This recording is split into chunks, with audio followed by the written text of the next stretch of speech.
जे 2016 मायथाइनि 27 नभेम्बराव बिटिसिनि एक्जिकिउटिभ काउन्सिलाव हाग्रामा महिलारिया 6टा जनगोष्ठीखौ ट्राइबेल बानायनांगौ होननानै मोनसे रेजोलिउसन पास खालामनानै भारत गभर्नमेन्ट दैथायहरनायखौ फैगौ 31 जानुवारिनि गेजेराव बे उइथड्र खालामनांगौ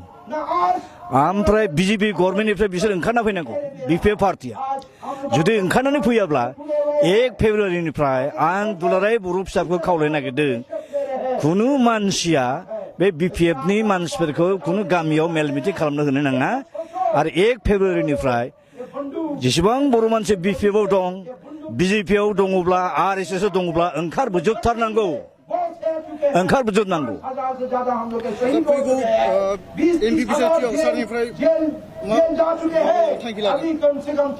बेयाव आं हारसिङै माबा मोनसे बुंनो हानायनि खोथा गैया रायजो राजानि सायावसो गासिबो सोनारजोबगोन